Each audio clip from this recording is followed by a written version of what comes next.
ఖమ్మం జిల్లా పెద్దమండవ దగ్గర మున్నేరు వరదలో 3 ఇసుక ట్రాక్టర్లు చిక్కుకున్నాయి. ఉదయం మున్నేరులో వరద లేకపోవడంతో ఇసుకను ట్రాక్టర్లో లోడ్ చేసుకునేందుకు మున్నేరులోకి వెళ్లారు. అయితే ఇసుకను 3 ట్రాక్టర్లలో లోడ్ చేస్తుండగా మున్నేరులో ఒక్కసారిగా వరద ఉధృతి పెరిగింది. దీంతో మున్నేరులోనే ట్రాక్టర్లను వదిలేసి డ్రైవర్లు, కూలీలు సురక్షితంగా ఒడ్డుకు చేరుకున్నారు.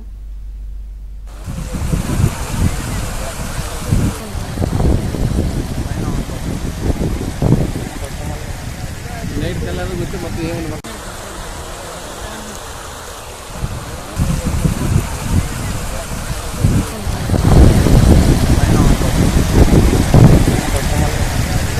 తెల్లారి వచ్చి మొత్తం ఏముంది